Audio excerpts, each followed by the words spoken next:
Assalamu alaikum warahmatullahi wabarakatuh. Kam jirtu kabajamtoota fi jaalatamtoota hordoftoota OCM tu nageenya keessan baradhaan inni jira. Alhamdulillah guyyaa har'aasii odeeffannoo baay'ee tokko barbaachisaa ta'ee fi akkuma gaaffii keessaniitti waan deebisaniif jedhee qabadhee isiniif dhufee jira. Warroonni yeroo jalqabaatiif gara YouTube chaanaalii kanaa dhuftan subscribe gochuudhaan maatii keenya kan taatan like share godhaatee nu jajjabeessaa isiniin jira.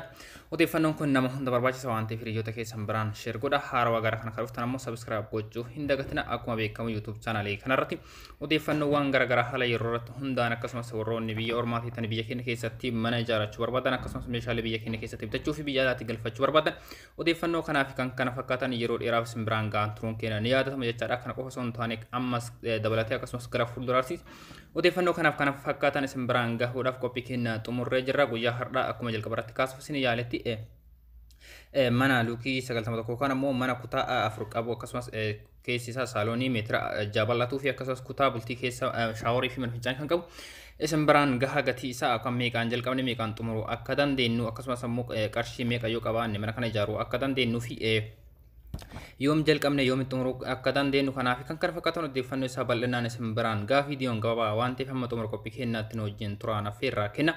Odeeffannoo kana isin biraan kan gawaan obboleessa keessan Ibraahim Buriitii hamma xumuratti nu wajjin turaan affeerraa kenna. Akkuma beekamu gaaffii kana koomentii jalatti akkasumas ammoo tuyyuu gara keessaatiin warroonni gaafattan guyyoota muraasa bubbuluun keessaan ni yaadatama jechaadha. Kanaaf anis sababa dhuunfaatii fi guyyoota muraasaaf odeeffannoo kamuu isin biraan hin gahin taruun kiyyaa ni yaadatama. Guyyaa har'aatti akka jedheetii odeeffannoo kana isin biraan gaha jechaadha. Kanaaf jalqabarratti mana kanaaf dhagaa barbaachisaa dhagaa rakkaas simintoo ashawaa akkasumas sibiilota garagaraatu jira. Abbaa 12 abbaa 10 fi akkasumas istaafa blokkeetti diizaayina garagara burcuqqoo isaa fi seeraamikii akkasumas ammoo shaklaa lafa ragalfinu. Kanaaf kan kana fakkaatan meeshaalee hedduutu jira jechaadha. Akkuma jalqabarratti isin biraan gaha ture.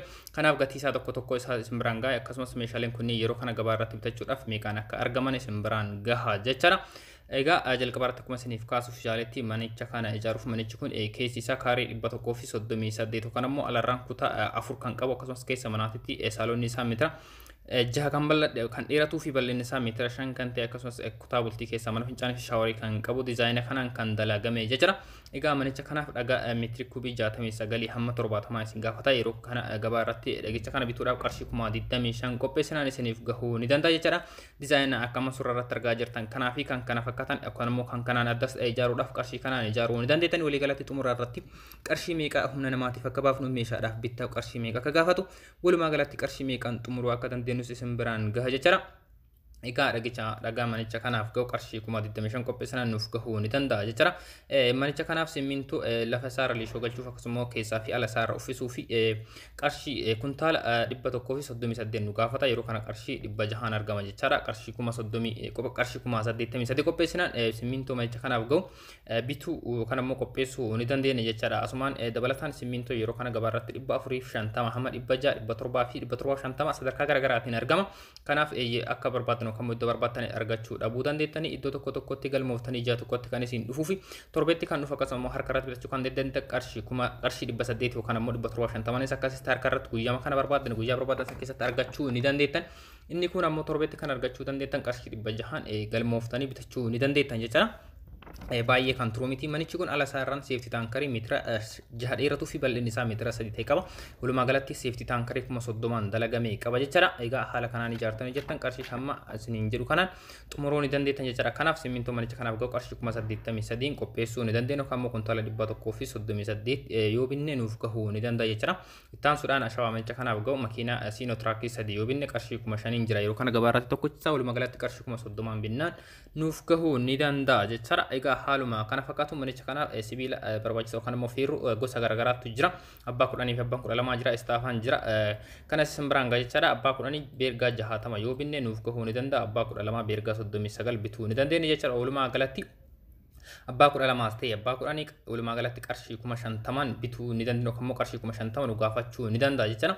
Istaafaan sibiila kana ittiin hojjechuu dandeenyu kiiloogiraama 50 nu gaafata. Walumaa galatti qarshii 4,000 binnee qopheessuu ni dandeenya jechaadha. Yeroo kana gabaa irratti qarshii 80 jira kiiloogiraamni tokko. Kiiloogiraama 50 kana qarshii 4,000 binnee qopheessuu ni dandeenya jechaadha.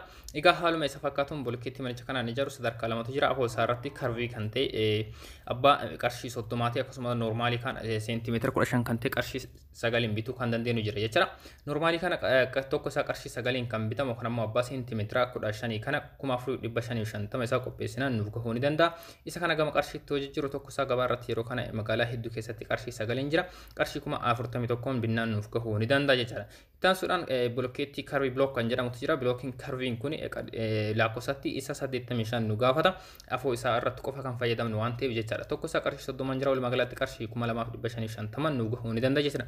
Walumaa galatti gosa blokkeetti kamiyyuu ta'e qarshii kuma 43,500 qopheessinan manicha kana ijaaruu ni dandeenya jechuudha. Manicha kana qorqorroo normaaliidhaan yoo ijaarrate qorqorroo kuluukii 91 nu gaafata. Qorqorroo adama qorqorroon hin ijaarra yoo ta'e ammoo naannoo kaaree meetira 190 hamma 200 jechuudha. Kanas kam qarshiitti jiru tani diizaayinii kunii fi kwantitiin kun kan ittiin dalagame qorqorroo normaali makaan jechuudha. Adama qorqorroo osoo hin taane kanaaf blokkeetti qarshii kuma 43,500 qopheessinaan bituu ni dandeenya kan manicha kana ijaaruu ni dandeenya jechuudha. Egaa balballi isaa foosaa irratti kutaa 4 qaba kan kutaa 4 dabalate balbalicha guddaa mana bultoo kan immoo kutaa saalooniidhaaf irratti galu dabalate foddaawwan kutaa kanneen tokko tokko isaa irra jiran walumaa galatti kaaree meetirii 33 jechuudha. Tokko isaa yeroo kana kaaree meetiriin tokko qarshii 1,800 dalagama gabaa irratti isa sibiila kana qarshii kuma jahataman bituu ni dandeenya jechuudha. Kutaa bultii keessatti tokko MDF mukarraa kan dalagame balballi tokko jira. Walumaa galatti balbala manicha kana barbaachisu dabalatee foddaawwan isaa qarshii kuma 66 qopheessuu ni dandeenya jechuudha. Daawwitiin manicha kanatti galu qarshii kuma 13 qopheessuu dandeenya. Walumaa galatti daawwitees dabalatee balbalicha hunda isaa fi foddaa hunda isaa dalagsiisuudhaaf qarshii kuma 79 qopheessinaan fi amma qarshii kuma 80 qopheessinaan nuuf gahuu ni danda'a jechuudha. Egaa alaarratti elektirikii mana keessa harkisuu dabalatee bishaan harkisuu fi akkasumas meeshaalee mana fincaanii bituu dabalatee qarshii kuma 25 qopheessinaan isiniif gahuu ni danda'a jechuudha. Egaa manichi kun blokkeettiin ijaaramu malee gubbaa isaa irratti fi iskaafoldingii garagaraatu jira. Gubbaa isaa rool baaniitiin dalaguudha kan itti fayyadamnu muka nu barbaachisa jechuudha. Mukni kun walumaa galatti manicha kanaaf kan nu gahuu danda'u qarshii kuma 15 qopheessinaan nuuf gahuu ni danda'u kan immoo qarshii kuma 15 yoo binne nuuf gahuu ni danda'a jechuudha. Egaa bakka kanatti namoonni tokko tokko muka ofii keessanii dhuunfaa keessanii fayyadamuu dandeettani. Kanaaf herreega kana keessaa hirriftanii hammam akkasiin gaafatu baasuudhaaf wanta baay'ee nama rakkisuu miti jechuudha. Egaa koloniif biimii irratti akkasumas ammoo liishoo lafaa isaa irratti agrigeetii fayyadamnu kan mootaa xarii fayyadamna jechuudha. Xarii jechuun isa suuraa irratti argaa jirtan akkuma guyyaa duraa isiniin jedhe dhagaa bittanii caccabsuu fi kan caccabame ammoo bituu ni dandeettiin jechuudha. Kan caccabame bituudhaafis ta'ee dhagaa bittanii caccabsuudhaaf qarshii kuma 5 qopheessinaan agrigeetii kana kan mootaa xarii kana bituudhaaf isin gahaa jechuudha. Egaa itti aansuudhaan manichi kun safety tankerii ala isaa irraa qaba jedhee jira. Ala isaa irratti safety tankerii kuma 30 dalagametu jira. Kammoo safety tankerii dheerinni isaa meetira 6 fi bal'inni isaa meetira 3 ta'e dalagsiisuu yoo barbaadanis qarshii kuma 30 isiniif gahuu ni danda'a jechuudha.